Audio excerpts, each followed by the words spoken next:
It's the end of the day with Ray. Hello, my friends. You know, a while back I said when Konica posted its fiscal year 2020, which ended March 2021, that I would talk about those financials on an End of the Day with Ray episode. And ladies and gentlemen, I want to ask, first of all, if you're a dealer owner out there, if you're any actor in our space, are you looking at the OEMs financials? Because you really need to look at them.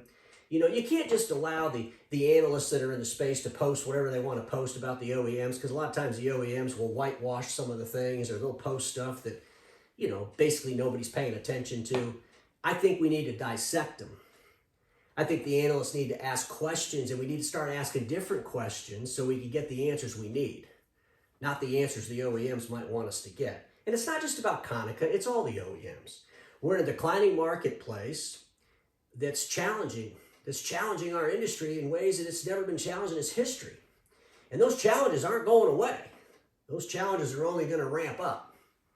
And so I'm hoping my presentation today will just open up some eyes to allow us to ask different questions. This is not a dig on Konica. This is just a reality in the marketplace that Konica's numbers are showing that I think we all need to be paying attention to. And you know what? We need to look at how Konica's forecasting. And I want to ask some questions around those forecasts. And we need to look at the results they had in 2020 and how does that compare to what they're forecasting, and just have some conversations. And I'm hoping this video can open up some of those conversations, not just for Konica, but for all the OEMs. Because ladies and gentlemen, like I said, if we don't change the questions we're asking, well, we're never going to get the answers we need. So without any further ado, let me pull up this presentation. The first thing I want to say is this, that the OEMs have a secret contest, I believe, and that contest is to see who can make the most PowerPoint slides in their year-end presentations. Konica's up to 52 slides. Don't worry, folks. I'm not going to go through 52 PowerPoint slides. I'll be lucky to get through 2 or 3 of them. But, you know, the other thing is, I know we all went to algebra, right? Hell, no, we did. Remember our teacher said you better pay attention in algebra class? Boy, look at this slide. There's all kinds of stuff on there. I just don't have the attention span to even comprehend anything on that slide. I'm sure that some of the folks at Konica do, but I like to make things a little bit simple, you know. So, you know, let's look at the top line revenue for the part of the business that we all care about, the stuff that the document imaging channel is going to deliver. How do we compare to what Konica's doing as an example? So without any further ado, let me pull up that slide. And so what I want to do here is I want to get my sharp interactive board working here. I got my magic pen in my hand. And let's talk about the results that Konica had. But before I get doing that, I want to talk about the diversification business units that Konica has that has nothing to do with what we're going to do in the document imaging channel. Their healthcare business, their precision medicine, industry sensing materials, none of this stuff has anything to do with the document imaging channel. I'm going to put it in this big square, and I'm going to put a big X through it. Nobody in the document imaging channel could care less about any of that. We're not going to do biogenetics as a service with printers. We're never going to do that kind of stuff. What we want to focus on is the digital workplace and the professional print. The digital workplace, that's all the MFPs, that's all the service contracts, all the managed print services contracts, all the IT services. It's all lumped in there, folks. It's all lumped into that digital workplace. Then you got the professional print, industrial print, the inkjets, the web feeds, all the stuff that has things to do with us, the document imaging channel. If you go over here and look at the results in the digital workplace at 465.2 billion yen, and 169.6 billion yen in professional print. That's a total of 635 billion yen, which translates, my friends, to $5.8 billion. So we don't care about any of the rest of this. We know that for what we do, IT services, voice over IP, penetration testing, security services, all the things that Konica does inside that SMB space, the same thing that we do as dealers, Konica did $5.8 billion worth of that in the year 2020, okay? Now let's look at their operating profit. What did they make off that $5.8 billion in just the businesses that we would do in the document imaging channel? Well, it's simple. They had a minus 2.7 billion, yen on their digital workplace, and they had a minus 7.9 billion yen on their professional print. Like I said, we don't care about any of that other stuff. We just care about these two things, okay? Those two things is 10.6 billion yen loss, which translates to $92 million. Okay, I'm just going to put an M there. So they had a $92 million loss on the $5.8 billion in revenue for the year 2020 in the categories that pertain to the people in the document imaging channel, okay? But here's something interesting to me, and I think it's something we should be asking some questions around. So if you look at what they're forecasting for the year 2021, which will end in March of 2022, we're looking at 500 billion yen in the digital workplace and 203 billion yen in the professional print. Those are the revenue numbers. That's 703 billion yen, which translates to $6.4 billion. Okay? So they want to increase by 600 million. You know, we're going to go from 5.8 in 2020 to 6.4 billion in 2021. That's an increase of $600 million. But ladies and gentlemen, there's something here that I think we need to really pay attention to. In 2018, Konica did $7.4 billion in that categories. 7.4 billion. That means they're projecting to do in 2021 1.1 billion less than they did in 2018. This is a big deal, folks. And I'm not doing this to dig on Konica. All the OEMs are in this category. If the year 2018 wasn't that far ago, right? I mean, think about it. We've evaporated $1.1 billion in revenue. You know, why is the question. Are we not increasing our IT services revenue? These are questions. They're just questions we got to be asking. The problem is we lump all this stuff together and we don't know the details. We don't know the details on the IT services. How much in security services did we sell? Penetration did we sell? How many assessments did we sell for $25,000 or $50,000? You know, what kind of cloud services did we do? These are the things I think they should be separating out, or the analysts ought to be asking Konica, so that we could all look at that as an industry and try to see how that compares with, especially the mega dealers. How does that compare? Numbers are numbers. How does it compare to the industry's realities? But ladies and gentlemen, I want you to come down here and look at their forecast for their operating profit. So we know that in 2020, they lost $92 million. In 2021, they forecast a profit of $32.5 billion in the digital workplace and 6 billion yen in the professional print. Okay? 32.5 and 6 billion in the professional print. I mean, they're trying to get $349 million in profit. That's what that comes out to. $349 million. Okay, and put an M there. In 2020, they lost $92 million. In 2021, they want to get $349 million. If you factor in the $92 million loss for the year 2020, that means they have to improve $441 million better in profit. That's a big number, ladies and gentlemen. $441 million better than 2020. And they're only increasing their revenue by $600 million. They're increasing their revenue by $600 million, so let's just put a plus there. That's what they want to do. But they're going to increase their profit from a loss of $92 million to a positive of $349 million. I struggle with that. I don't think there's enough revenue to hit that number.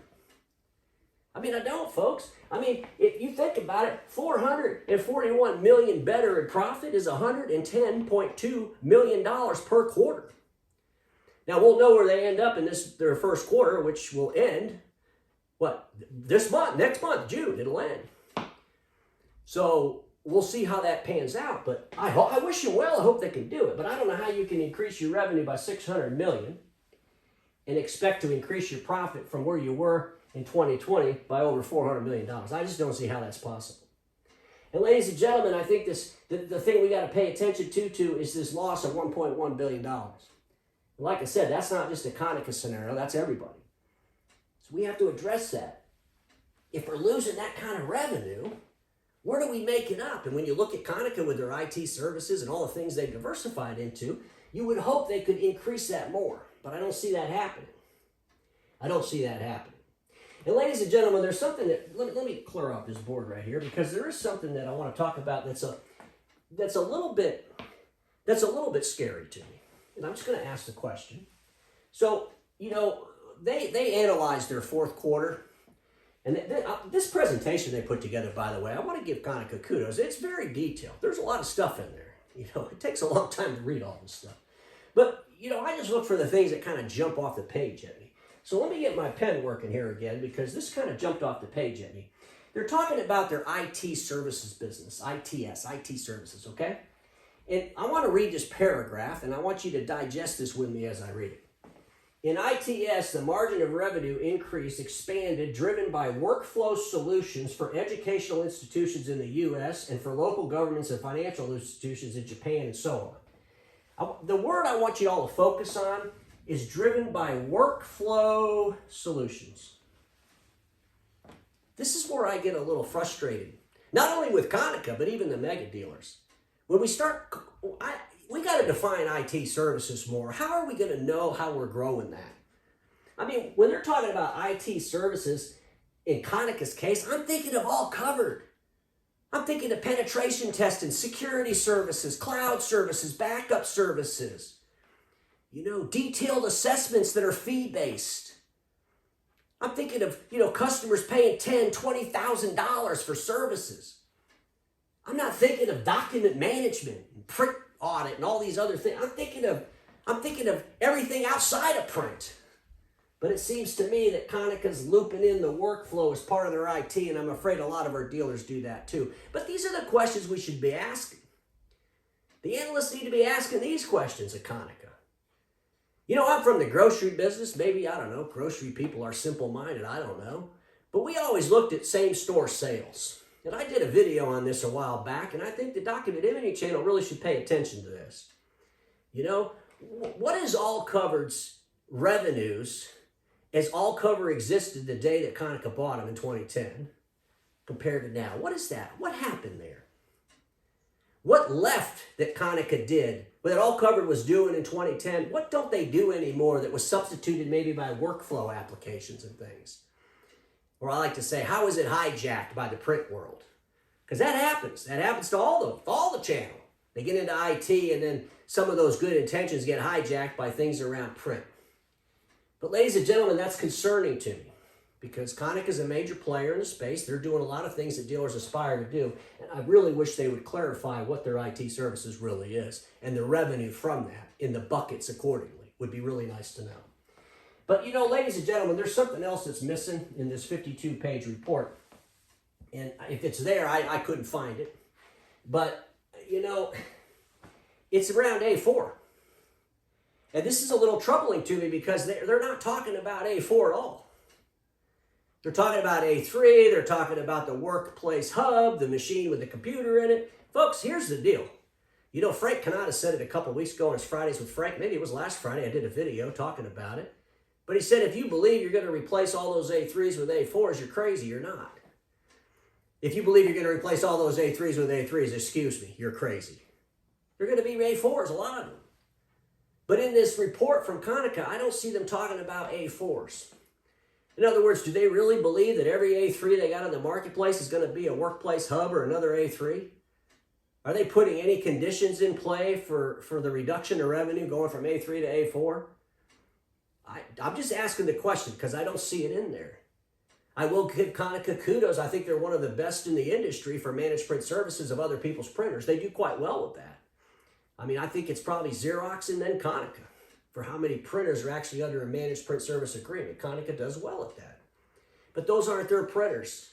And those are printers they're taking over. That shows up in their services revenue, their annuity revenue, but it doesn't show up in their hardware revenues. And quite honestly, I'm concerned that if their whole focus is to go out and replace a bunch of A3s with A3s, and they don't have a strategy for A4, that could be a problem. It could be a problem, and I think that's a question that should be answered. But ladies and gentlemen, these are things we got to think about. From 2018 to 2021, 1.1 billion less in revenue. Aspirations for profit are pretty high. Pretty high.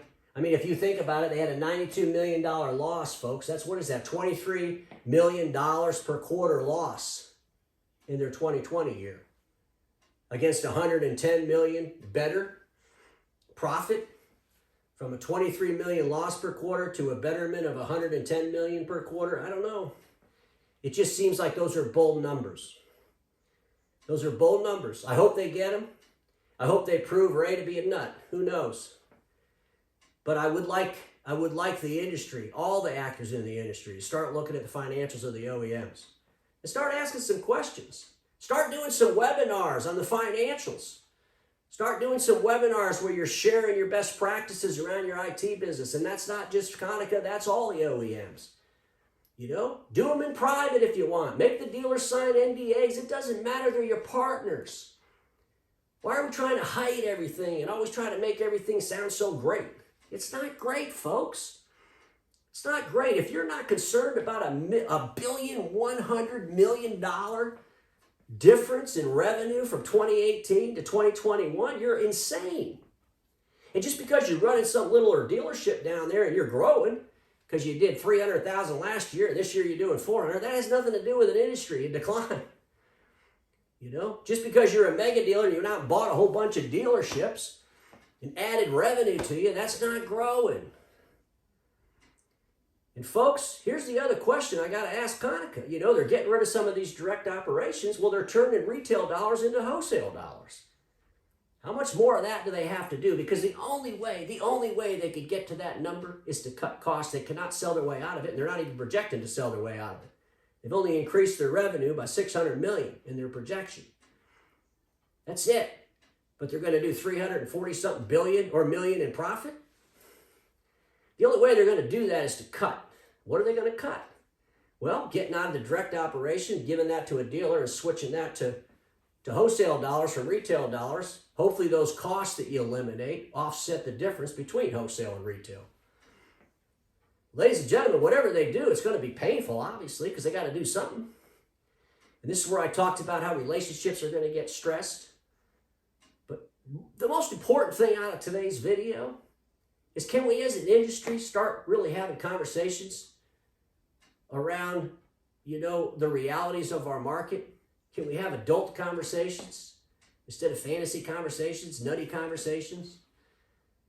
Because the only way we're going to improve is to ask different questions, right? So we get the answers we need to improve. Because we all know this: status quo is the killer of all that'll be invented. Don't get stuck in status quo, and I'll see you all tomorrow.